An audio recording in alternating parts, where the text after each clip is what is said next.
El vuelo con motor tenía solo 11 años de edad cuando empezó la Primera Guerra Mundial. Pero un entregado grupo de hombres transformó el avión en una de las armas más importantes para ayudar a ganar esa guerra.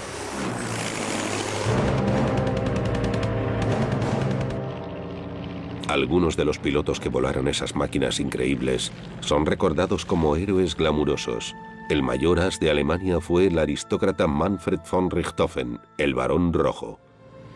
En cambio, los mejores pilotos británicos fueron dos héroes de clase baja poco conocidos, Edward Manock y James McCudden.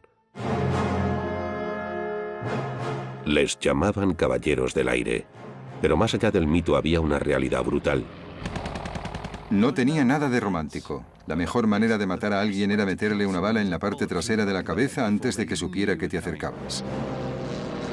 Time Watch cuenta la historia de dos héroes poco comunes y de su batalla contra las circunstancias y contra ellos mismos para sobrevivir. Y la de un misterio de 90 años que rodea la muerte de uno de ellos.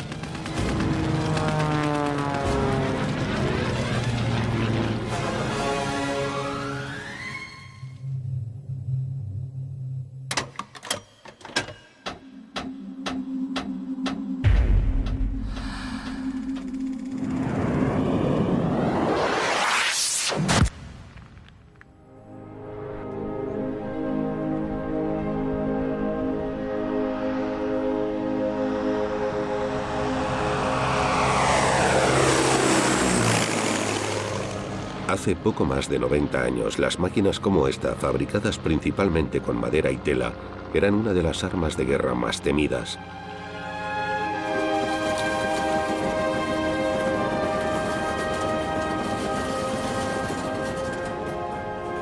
Actualmente, apenas un puñado de estos históricos aviones sigue volando.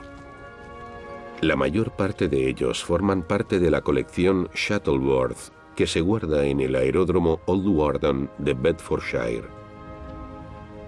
La colección es un punto de encuentro único con los primeros tiempos del vuelo con motor.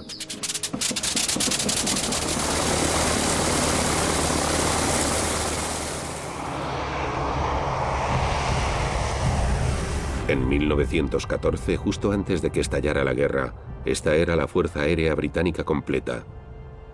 Una dispar colección de solo 33 aviones. Se llamaba Real Cuerpo Aéreo.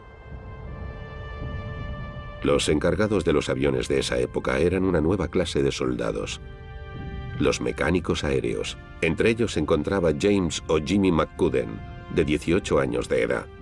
Durante el transcurso de la Primera Guerra Mundial, Jimmy McCudden se apartaría de sus humildes orígenes para convertirse en uno de los pilotos de guerra más distinguidos y condecorados.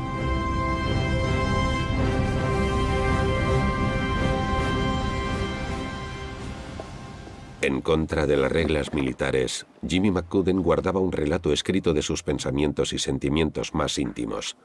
Es también un relato único sobre la historia de la aviación durante la Primera Guerra Mundial, y es aquí, en el Museo de la RAF de Londres, donde se guardan los escritos de McCudden. Este es el primero de los 4 tomos que forman el manuscrito del libro de Jimmy McCudden, 5 años en el Real Cuerpo Aéreo.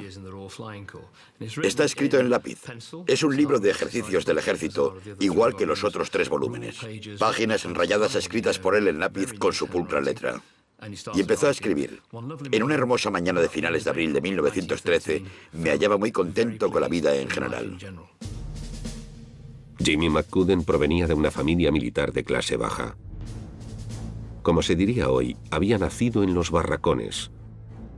Fue uno de los 6 hijos de un oficial de bajo rango. Educado hasta los 14 años en la escuela militar, se convirtió en el corneta de los ingenieros reales, pero pronto siguió a su hermano mayor, Bill, y se alistó en el recién formado Real Cuerpo Aéreo. Bill vivió el principio de la aviación en este país. Fue un auténtico pionero. Fue el 4º piloto que no era oficial que recibió formación de piloto en el Real Cuerpo Aéreo. Bill le daba frecuentemente clases de vuelo extraoficiales a su hermano pequeño Jimmy. Era su hermano mayor, pilotaba, hacía lo que Jimmy quería hacer. Así que no es de extrañar que fuera una motivación que le hiciera seguir hasta acabar pilotando él mismo. Los archivos del Museo de la Real Fuerza Aérea de Londres también contienen una buena cantidad de cartas y documentos de la familia McCudden. La historiadora de aviación Alexandra Churchill ha descubierto uno que preveía una guerra gloriosa para el joven Jimmy. Es una carta extraordinaria del hermano mayor de James, Bill. La escribió el día antes de que se declarara la guerra. Y aquí detrás es casi profética. Dice, veo a Jim volviendo con la Cruz de Victoria o algo así. Y aquí abajo dice también, puedes apostarte las botas a que el clan McCudden estará allí donde haya algo que hacer. La carta de Bill tendría razón en ambos puntos. Al día siguiente se declaró la guerra, y el clan McCudden, Bill y Jimmy, fueron destinados a Francia. Pero antes de marcharse de Inglaterra, Jimmy fue testigo del primer accidente aéreo mortal de la Primera Guerra Mundial, cuando su amigo y compañero, el mecánico aéreo Kate Barlow, murió en un accidente de vuelo.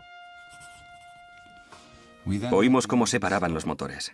Y después el terrible choque que cuando se oye no se olvida nunca. Corrí unos 800 metros y encontré la máquina en un pequeño bosque de abetos. Salté la valla y aparté los escombros de los ocupantes. Ambos estaban muertos.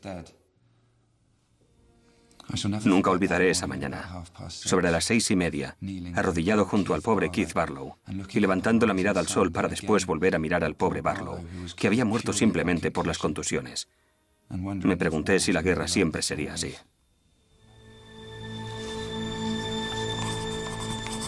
Pilotar esos primeros aviones era una profesión increíblemente peligrosa. De los 14.000 pilotos británicos muertos durante la Primera Guerra Mundial, más de 8.000 murieron durante el entrenamiento. Pero a Jimmy McCudden no le acobardó su primer encuentro con la muerte. A mediados de 1915 le habían ascendido a sargento y observador.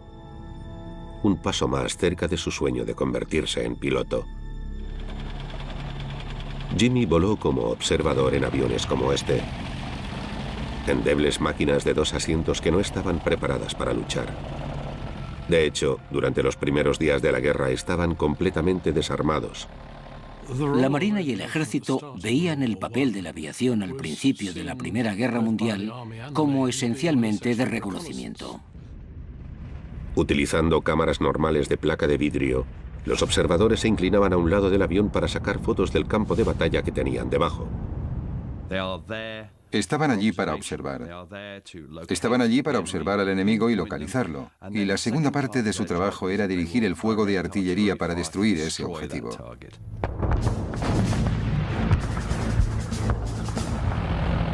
También llevaban pequeñas bombas en cabina para tirarlas por la borda al enemigo que tenían abajo. Fueron los primeros pasos del avión como máquina de guerra. El problema era, por supuesto, que el otro bando hacía exactamente lo mismo.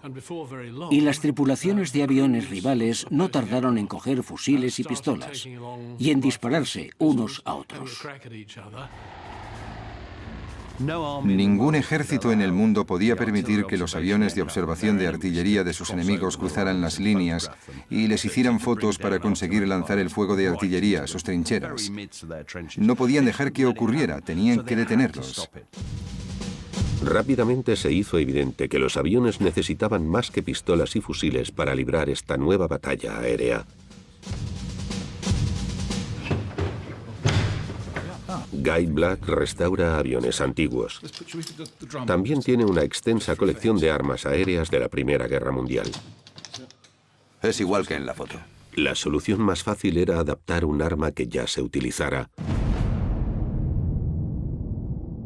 La ametralladora Lewis era el artículo estándar para las tropas de tierra durante la Primera Guerra Mundial. Solo necesitaba algunos retoques para el Real Cuerpo Aéreo. Para adaptarlas al uso aéreo, les quitaron la base de madera y la cambiaron por una empuñadura que reducía significativamente su longitud. Al principio empezaron con un cartucho estándar de 47 balas, pero eso solo les daba 10 segundos de uso. Así que pronto lo doblaron a 97 balas. Eso eran 20 segundos. No parece mucho, pero se disparaba en ráfagas de 1 o 2 segundos, ráfagas bien dirigidas. Como todos los observadores, el joven Jimmy McCudden era responsable del funcionamiento de la ametralladora. Pero para el observador era difícil disparar al avión enemigo sin correr el riesgo de alcanzar a su propio avión. La manera más fácil de fijar una ametralladora es que apunte hacia adelante, porque puedes apuntar simplemente apuntando el avión. Pero en la mayoría de los aviones, los motores estaban delante y también la hélice, así que no se podía hacer porque la ametralladora alcanzaba la hélice. Fueron los alemanes los primeros en adoptar un ingenioso aparato que sincronizaba las ametralladoras para que pudieran disparar entre las aspas de la hélice mientras rotaba. Revolucionó totalmente la lucha aérea y convirtió los aviones en auténticas máquinas de guerra. No solo máquinas que podían defenderse si tenían que hacerlo, sino también máquinas que podían salir y atacar. Los alemanes fueron muy rápidos en aprovechar su ventaja tecnológica, destrozando los aviones de observación aliados. Los pilotos alemanes se convirtieron en guerreros aéreos. El primero en tener una cierta importancia en 1915 fue Max Himmelmann, que desarrolló unas tácticas que daban ventaja en el combate aéreo. Salían en picado de entre las nubes o desde el sol. Siempre intentaban sorprenderte. No tenía nada de romántico. La mejor manera de matar a alguien era meterle una bala en la parte trasera de la cabeza antes de que supiera que te acercabas. Fue en ese caos en el que el joven observador Jimmy McCudden empezó a hacerse un nombre defendiendo con éxito su avión del ataque del as alemán Himmelmann, que ya se había cobrado muchas víctimas. Se dice que Jimmy lo detuvo disparando con su ametralladora Lewis en el hombro. Nunca se ha dicho que le hiciera algún daño, ni que lo derribara, solo que lo retuvo y que lo mantuvo fuera de alcance. Por su valor en la batalla, Jimmy McCudden recibió la primera de muchas condecoraciones cuando el 29 de enero de 1916, el general francés Joffre le otorgó la Croix de Guerre. 2 días después, el recién nombrado sargento de vuelo Jimmy McCudden fue enviado de vuelta a Inglaterra para cumplir su ambición de prepararse como piloto. Pero el sueño de Jimmy de volar junto a su hermano mayor, Bill, nunca se cumpliría. Bill había muerto en un accidente de vuelo mientras entrenaba a un nuevo piloto.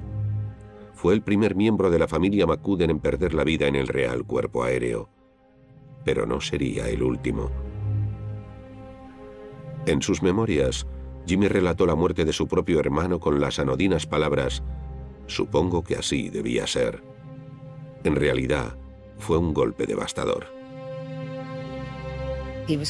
Le llamaron a la oficina y le dieron un telegrama que le informaba de la muerte de Bill. Y la gente dijo que no pareció asimilarlo. Se marchó con el telegrama. Salió tambaleándose de la oficina y uno de los pilotos le encontró sollozando desconsoladamente entre 2 hangares. Fuese cual fuese el impacto emocional de la muerte de su hermano, no detuvo el rápido progreso de Jimmy. Le nombraron piloto en abril de 1916 y en cuestión de meses estaba en Francia pilotando aviones DH-2 de una sola plaza. Consiguió su primer derribo a principios de septiembre y en octubre recibió la segunda de sus condecoraciones a la valentía, la Medalla Militar.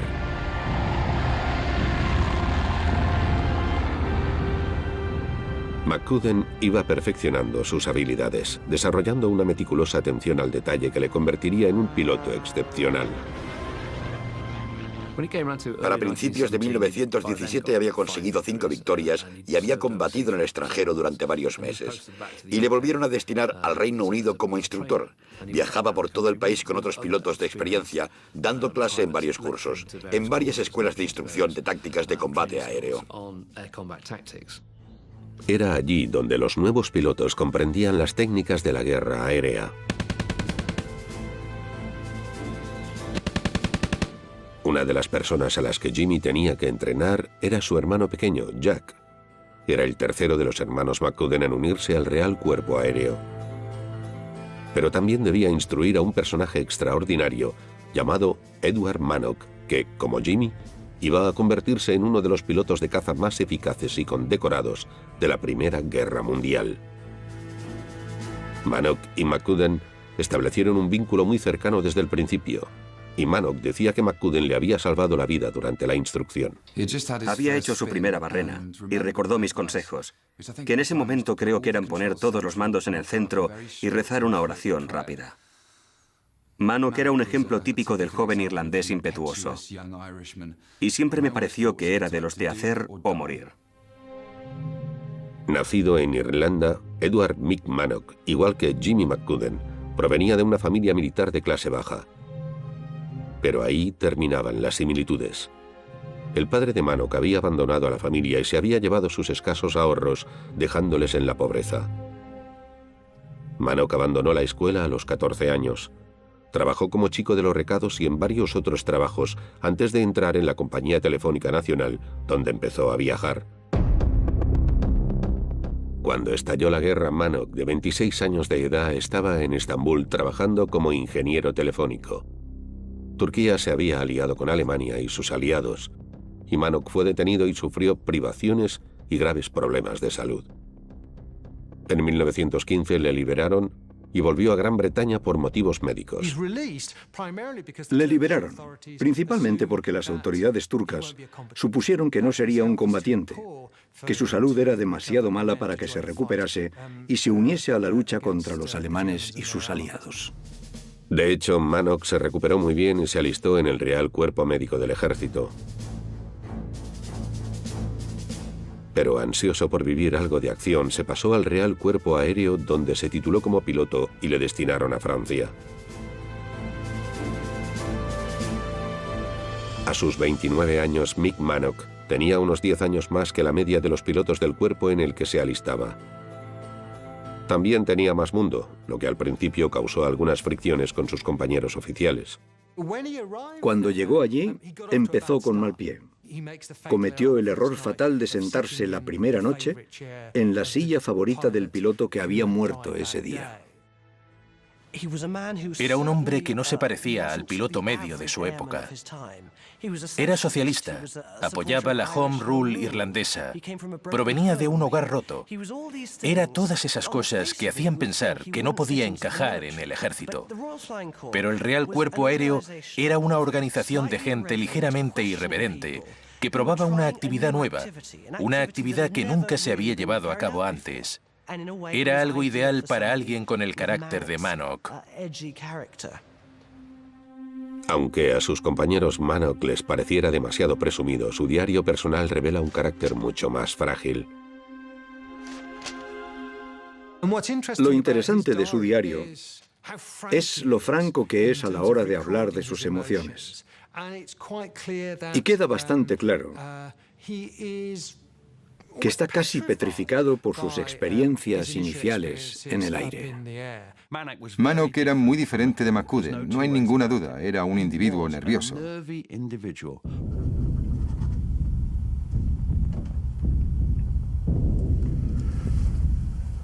Las cosas ahí afuera siguen siendo muy emocionantes. Creo que mis nervios no lo podrán soportar mucho. El miedo de Manock estaba justificado. La esperanza de vida de un piloto nuevo en 1917 era de solo 11 días. Los aviones que pilotaban eran endebles y peligrosos y carecían del equipo de seguridad básico. Incluso los paracaídas se consideraban un extra. La postura de los poderes británicos era que no querían darles paracaídas a sus pilotos, porque se creía que con un paracaídas no se sentirían obligados a esforzarse para volver con el avión estropeado. Sin paracaídas, uno de los miedos recurrentes entre los pilotos británicos y de Mick Manock en particular era quedarse atrapados en un avión en llamas. Tenía mucho miedo, hasta el punto que empezó a llevarse una pistola cuando volaba. La guardaba en un pequeño compartimento de la cabina. La idea era que si estallaba un incendio, cogería la pistola y se pegaría un tiro. El amigo de Manock, Jimmy McCudden, había ascendido a capitán y volvieron a enviarlo al frente. En agosto de 1917 le destinaron al 56 Escuadrón de Élite del Real Cuerpo Aéreo como comandante de vuelo. Volaría en el nuevo SE-5A, un nombre poco glamuroso para uno de los mejores aviones de combate de la Primera Guerra Mundial. Podría describirse como el Spitfire de la Primera Guerra Mundial. Siguió siendo un caza importante, capaz de enfrentarse a cualquier oposición hasta el final de la guerra.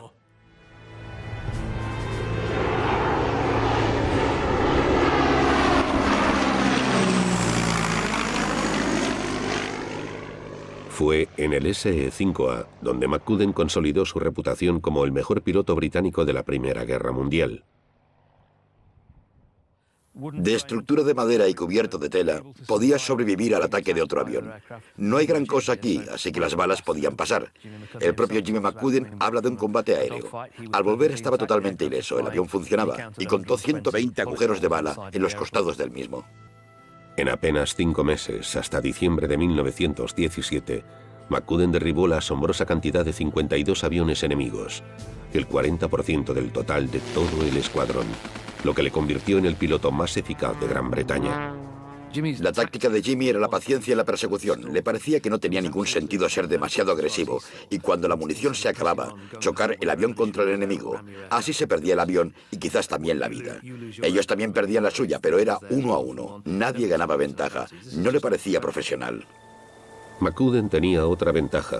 Podía volar más alto que los demás pilotos y su formación como mecánico le permitía llegar más lejos. McCudden, utilizando toda su experiencia como ingeniero, sobrecargaba su SE-5 para que fuese otro, 900 o 1200 metros más alto, y llegaba hasta allí arriba en largas patrullas. Es impresionante que aguantara esa altura, a 6.000 o 6.500 metros. No había oxígeno, hacía muchísimo frío. Subía hasta allí y esperaba que pasaran, y disparaba hacia abajo. Disparaba a 2, 3 o 4. Era increíble.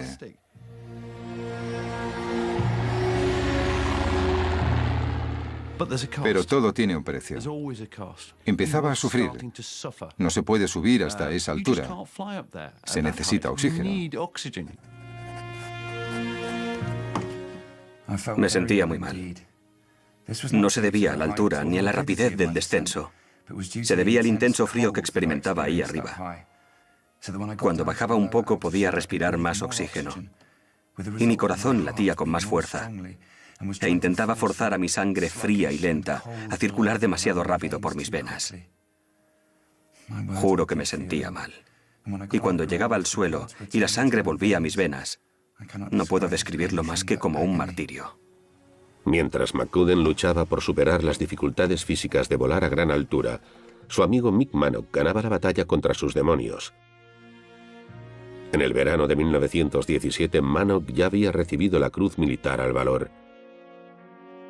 También se había convertido en un as de la aviación. Creo que fueron los periodistas franceses los que acuñaron la palabra as, el mejor de todos. Un as era un piloto que había derribado más de 5 aviones enemigos. Pero el diario de Manock revela que tenía dificultades para enfrentarse a las consecuencias de sus acciones. Tuve la suerte de derribar un 1 de 2 plazas en nuestras líneas el otro día. Por suerte, mis primeros 2 tiros mataron al piloto e hirieron al observador, además de destrozarle el arma. El avión cayó al sur de Avon. Me marché a la primera oportunidad. La máquina quedó totalmente destruida. Y, curiosamente, había un pequeño terrier negro y marrón muerto en el asiento del observador. Me sentí como un asesino.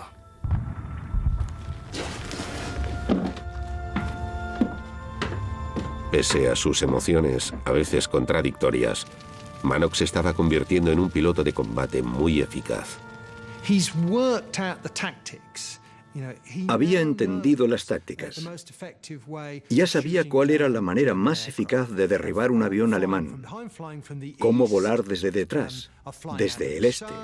Cómo volar desde el sol y hacerlo muy cerca del objetivo antes de lanzar una ráfaga de balas de ametralladora. Y no pasó mucho tiempo antes de que las hazañas de Manock fuesen reconocidas entre sus compañeros. Incluso los periódicos de su patria hablaban de Mick Manock, aunque tenían que referirse a él como el Capitán X. El Ministerio de Guerra se negó a permitir a la prensa que mencionase el nombre de los mejores pilotos británicos, prefiriendo que se hablase del esfuerzo en equipo, que era mucho más importante que el individuo. En Alemania los ases eran nombres muy conocidos. Los conocían todos los hombres, mujeres y niños de Alemania. Les hacían mucha publicidad en los periódicos. Eran la personificación suprema de la hombría alemana. Defendían todo lo que era valiente y bueno de los hombres alemanes en la batalla. En enero de 1918, la prensa británica ya estaba harta. Desesperada por personalizar las hazañas de los héroes, empezó a presionar al Ministerio de Guerra para que cambiara sus reglas de publicidad. El Daily Mail escribió un artículo. Se titula «Nuestros héroes aéreos desconocidos. Alemania por el mejor camino». Ya era un titular incendiario. Y en el artículo se decía: «Lo que quiero saber es por qué un inglés que se divierte derribando a un montón de aviones entre el almuerzo y la cena y que ya puede presumir de un botín de 30 aviones enemigos, debe esperar a morir para que un país agradecido que quiere aclamarle pueda conocer su nombre». Eso fue el 3 de enero. Durante el fin de semana, el Ministerio de Guerra reconsideró su posición. Así que el lunes 7 de enero de 1918, nuevamente el Daily Mail publicó un artículo que se titulaba «Nuestras estrellas aéreas». Y aquí tenemos la historia del capitán McCudden, cruz militar, nacido en los barracones, como dice el titular, que describe sus primeros años y sus logros en el Real Cuerpo Aéreo.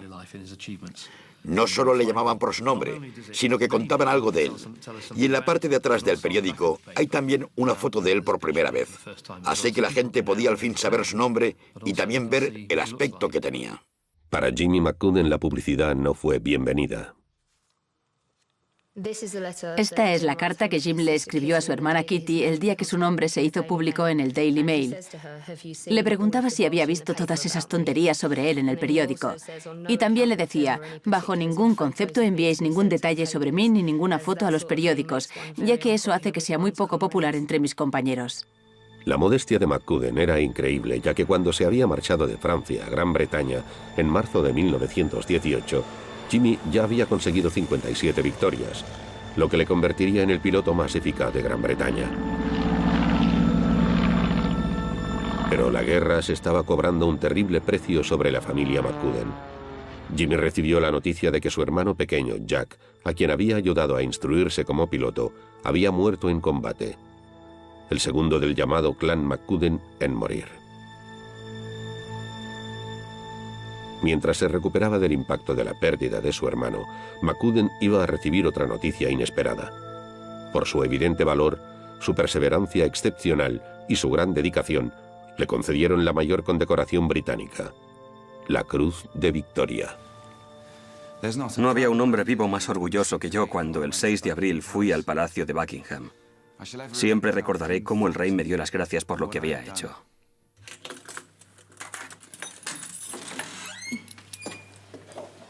Jimmy McCudden fue uno de los apenas 19 pilotos en recibir la cruz durante la Primera Guerra Mundial.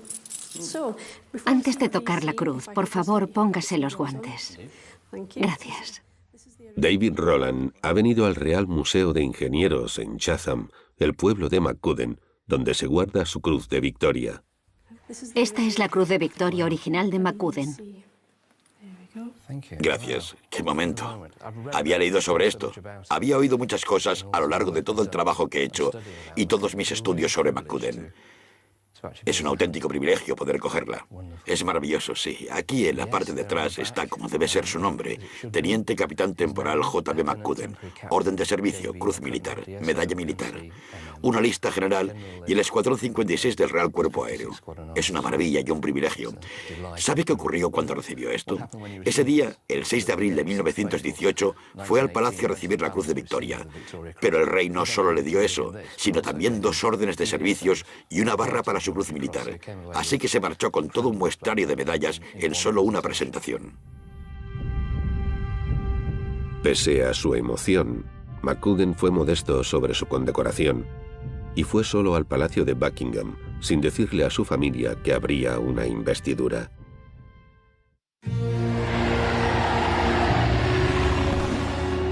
En la primavera de 1918, la guerra llegó a su punto álgido tanto en tierra como por aire. Los aviones empezaban a usarse para apoyar a las tropas. Se habían terminado los días de los solitarios combates aéreos, pero ahora eran incluso más vulnerables a los ataques terrestres. Las cosas cambiaron. No era una justa aérea. Era simplemente otra parte de la guerra mecanizada. En 1918 los ases empezaban a caer uno a uno. Uno a uno cometían un último error fatal. Y el primero de esos ases en caer fue el ahora infame piloto alemán, el barón von Richthofen. Las autoridades británicas le proporcionaron a Richthofen, que había matado unas 80 personas, un funeral lujoso. No todo el mundo lamentó la muerte de Richthofen. Mick Mannock se negó a levantar su copa y saludar al as alemán caído. Mannock no lo aceptó. Y se afirma que dijo: espero que el muy cerdo haya ardido todo el camino. Sentía un odio muy profundo por los alemanes. Contra todo pronóstico, Mannock inició una extraordinaria racha de victorias. Solo en mayo de 1918 derribó 20 aviones alemanes, empezando a poder compararse con su amigo McCudden, o Mac, como le llamaba él, como as británico. Ahora sumo un total de 41. Si tengo un poco de suerte, puede que derrote a Mac. Entonces intentaré desbancar a Richthofen.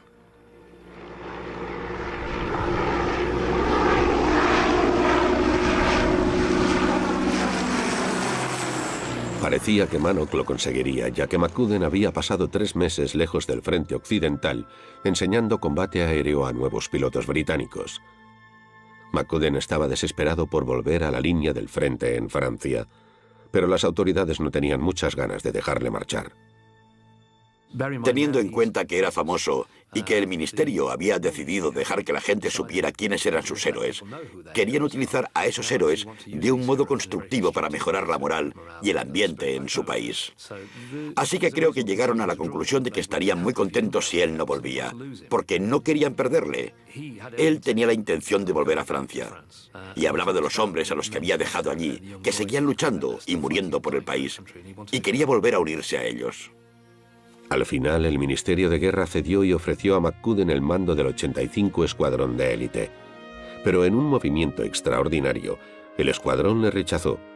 Pese a su cruz de victoria y a ser el piloto más eficaz de Gran Bretaña, haber nacido en los barracones hacía que no valiese demasiado a ojos de algunos. Al final le darían el mando del 60 Escuadrón en Francia. El día de su partida se reunió con su hermana Mary y le entregó un paquete que contenía su cruz de victoria y sus otras medallas. Fue la última vez que ella le vio.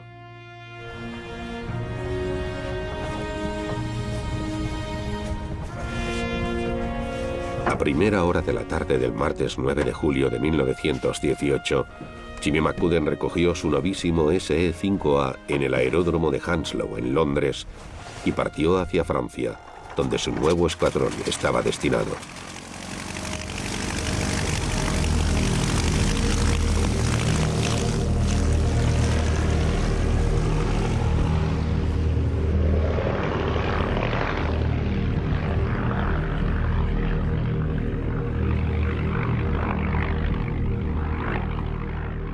El vuelo a través del canal fue sencillo y nada en el viaje sugirió que el nuevo avión fuese defectuoso. Como sabía que las líneas de frente cambiaban rápidamente en el conflicto, McCudden aterrizó en un campo aéreo británico en Auxi-le-Château, al norte de Abbeville, en el norte de Francia, para pedir indicaciones para llegar al cercano aeródromo de Bouffles.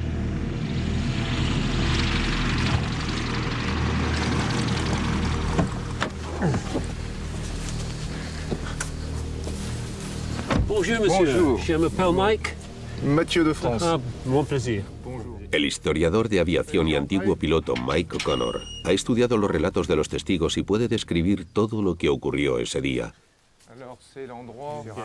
Les avions militaires en Cambrai.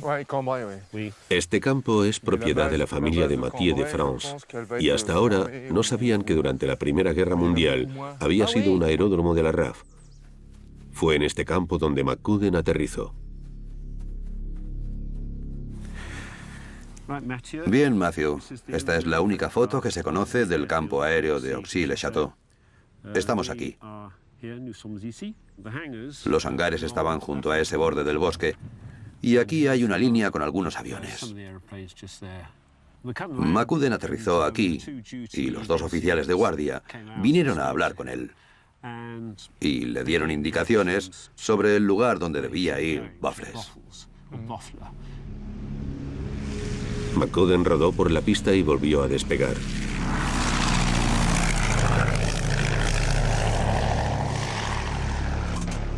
Mientras se ladeaba tranquilamente sobre el campo, se oyó como su motor petardeaba. Entonces se apagó completamente.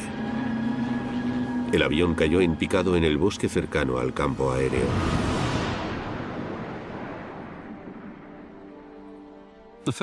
La primera persona en llegar allí fue el cabo Howard. El avión estaba destrozado y McCudden yacía junto al avión sangrando abundantemente por la nariz y la boca. Estaba inconsciente. Entonces llegaron más personas y le colocaron en una camilla para llevarle a una estación de heridos cercana, donde descubrieron que había sufrido una grave fractura en la base del cráneo y la mandíbula. No recuperó la conciencia y murió 2 horas más tarde, a las 8. Nadie sabrá nunca qué ocurrió exactamente ese día, pero parece probable que el fallo mecánico hizo que el avión perdiera potencia y chocara. Tras sobrevivir 3 años de combate aéreo, fue un trágico accidente lo que se cobró la vida de Jimmy McCudden.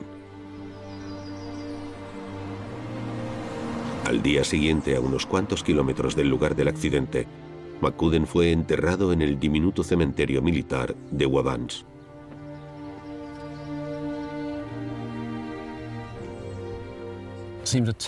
Fue un final terrible para un piloto excelente. Un as que murió en un sencillo accidente. Esta es la tumba de Jimmy McCudden. En la lápida de todos los condecorados con la Cruz de Victoria hay una reproducción de la decoración que podéis ver aquí, muy distintiva. Una lápida con la Cruz de Victoria se ve desde muy lejos y debajo de ella la mayoría de familias graban un epitafio y una inscripción. Esta me gusta particularmente. Sigue volando, querido, lejos de este oscuro mundo de conflictos hasta la tierra prometida de la vida eterna. Me parece muy emotivo, muy conmovedor. Sin embargo, el estilo de su funeral fue menos heroico que su manera de luchar durante la guerra. Se ha criticado mucho el funeral, especialmente 2 oficiales del ex escuadrón de McCudden. Uno dijo que fue una cosa muy apresurada, y el otro dijo que le hizo hervir la sangre que todo el servicio fuese murmurado en latín y sin darle mucha importancia. Lo comparó muy desfavorablemente con el funeral que le habían dado a von Richthofen, el mejor general alemán, solo 3 meses antes. En solo 4 años, James McCudden había pasado de ser mecánico aéreo de primera clase a ser comandante. Había ganado la Cruz de Victoria y fue uno de los pilotos británicos más eficaces de la Primera Guerra Mundial. Y aún así, en el momento de su muerte, solo tenía 23 años.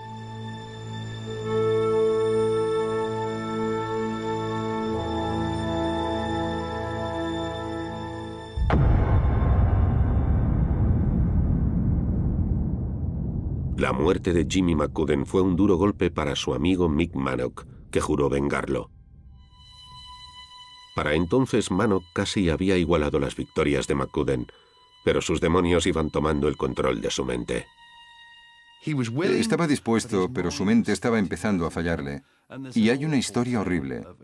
Estaba de permiso con uno de sus viejos amigos y su amigo vio aterrado cómo alguna parte de la conversación encendía a mano, que empezó a llorar. Y no solo lloró, le goteaba la nariz, había mocos por todas partes y sollozaba. Todavía no había podido aceptar sus propios miedos personales. Principalmente la idea de ser derribado y arder hasta morir.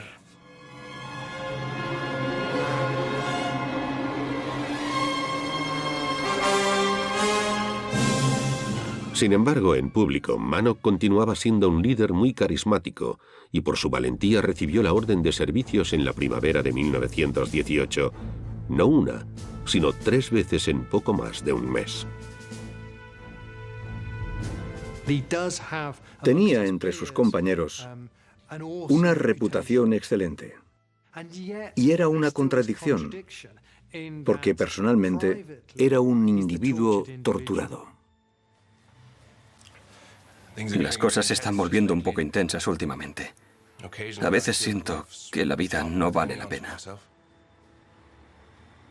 Pero la esperanza surge eterna en el pecho humano.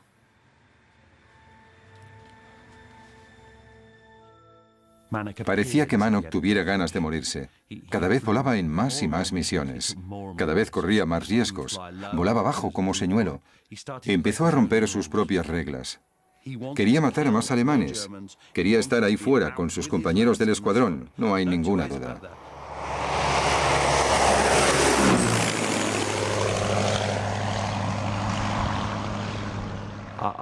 Creo que era un hombre muy confundido que luchaba contra una presión casi imposible que le estaba matando.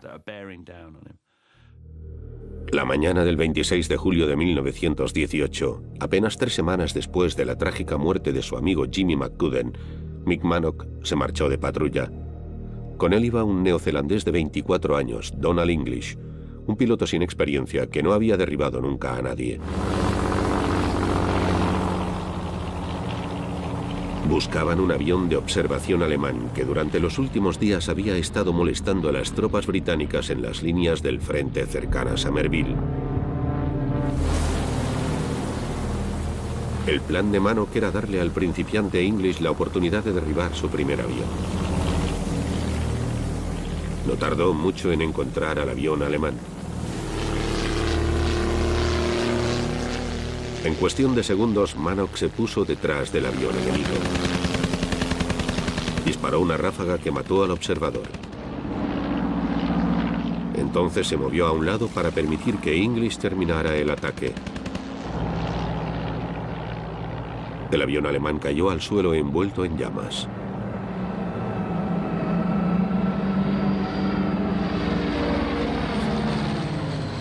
Fue entonces cuando Manock inexplicablemente rompió su regla de oro y siguió al avión para observar el lugar donde había caído.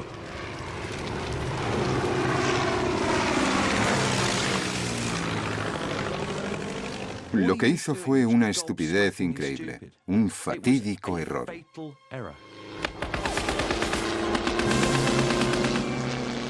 El fuego terrestre de las ametralladoras alemanas alcanzó el avión de Manock cuando éste se retiraba y el avión se incendió.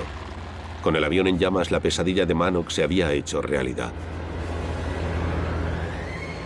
Los testigos dicen que el SE-5A de Manock planeó antes de caer más allá de las líneas británicas. No sabemos si intentó controlar el avión hasta el final, si murió rápidamente o si se quemó vivo. Y sigue siendo un misterio si en el último momento Manock pudo usar la pistola que llevaba en la cabina para terminar con su vida antes de que las llamas lo devorasen.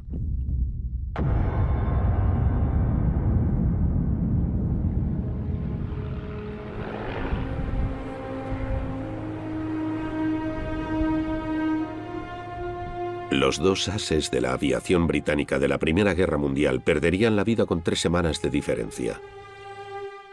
Pero la muerte de Mick Manock trajo consigo un misterio que ha durado 90 años. La localización de su lugar de descanso final.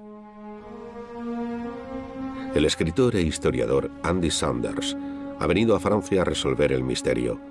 Durante los últimos 20 años ha intentado descubrir qué le ocurrió al cuerpo de Mick Manock después de que su avión cayera convertido en una bola de fuego en el verano de 1918. Su investigación inicial lleva a Andy a las tumbas de los 2 pilotos alemanes que fueron las últimas víctimas de Manock. Este es el cementerio de guerra alemán, a unos 20 kilómetros de donde Mick Manock derribó su último avión. Aquí está enterrado el teniente Ludwig Schoff y a unas pocas tumbas de distancia, su piloto, Joseph Hein. Y es interesante que ambos estén enterrados juntos y que Manock, el hombre que los derribó, siga desaparecido, sin tumba conocida. Pero hay pruebas que demuestran que justo después del choque se encontró el cuerpo de Mick Manock. Y esas pruebas llevan a Andy a un camino llamado Butter Lane, cerca de donde cayó el avión de Manock. Después de la guerra, las autoridades británicas recibieron información desde Alemania que decía que el ejército había encontrado e identificado a Mick Manock y le había enterrado en algún sitio muy cerca de este camino. Los alemanes fueron muy específicos a la hora de describir en qué lugar de Butter Lane habían enterrado el cuerpo de Mick Manock, 300 metros al noroeste de la Pierre Robert, en la carretera de Paco. Pero cuando las autoridades británicas buscaron en ese lugar en 1921, no consiguieron encontrar la tumba de Manock. Debido a ello, su nombre se conmemora aquí, en el Memorial Arras, en Francia, junto con el de otros 1000 pilotos desaparecidos durante la Primera Guerra Mundial. Andy se encuentra con el historiador militar Paul Reed. Creen que los informes alemanes eran incorrectos, lo que podría explicar por qué las autoridades británicas no pudieron encontrar el cuerpo de Manock. Bueno, tenemos el mapa de las trincheras de la zona. Estamos al otro lado de Butter Lane. Aquí tenemos la línea de puntos azul. Estas son las posiciones alemanas. Esta era su línea de frente, y más allá, en el lado más alejado del mapa, vemos la línea roja, nuestra línea de frente. Se puede ver lo cerca que estaban. Aquí tenemos la Pierre Robert, marcado en el mapa de trincheras británicas. La Comisión de Tumbas de Guerra cree que desde esta posición enterraron a Manock unos 300 metros al noroeste. Eso le colocaría en tierra de nadie, así que no tiene ningún sentido en cuestión de... No, nadie va a sacrificar a sus propios hombres para enterrar a un muerto del enemigo en medio de un campo de batalla mientras la guerra sigue.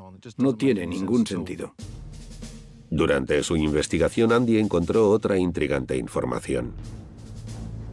Una carta de los archivos oficiales que describe la exhumación de un piloto británico desconocido muy cerca de donde los alemanes dijeron que habían enterrado a Manock.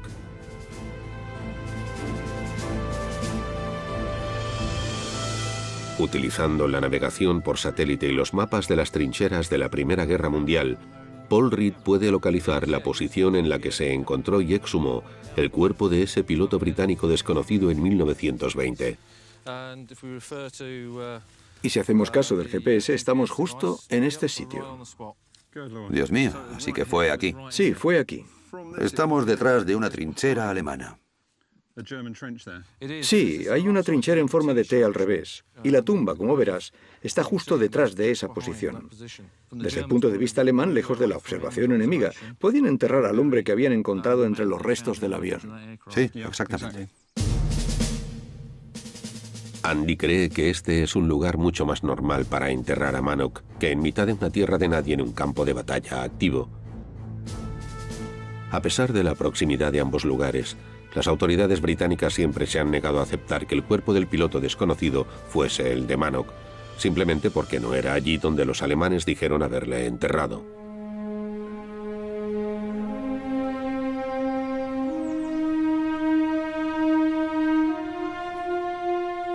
Andy ha acudido al cementerio de la Comisión de Tumbas de Guerra de la Commonwealth para visitar la tumba de ese piloto desconocido. La tumba que Andy cree que debería llevar el nombre del comandante Edward Manock.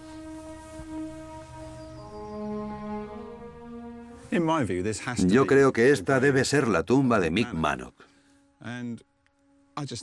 Y creo que estaría bien que las autoridades repasaran a fondo el caso y volvieran a estudiar las pruebas. Después de todo, es la tumba de uno de los mayores héroes de la Primera Guerra Mundial.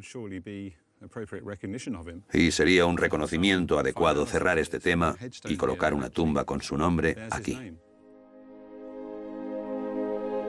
Un año después de su muerte, Mick Manock recibió póstumamente la Cruz de Victoria. Manock y McCudden fueron dos de los mayores ases británicos en la Primera Guerra Mundial. Auténticos desconocidos, Provenían de situaciones muy modestas y durante un breve periodo de tiempo dominaron los cielos del frente occidental. Sus habilidades y sus tácticas ayudaron a convertir una tecnología en ciernes en un arma moderna que ayudó a ganar la guerra. Pero fue una victoria que no llegarían a ver. Los últimos de los grandes guerreros aéreos cayeron a la tierra semanas antes de que se declarara la paz.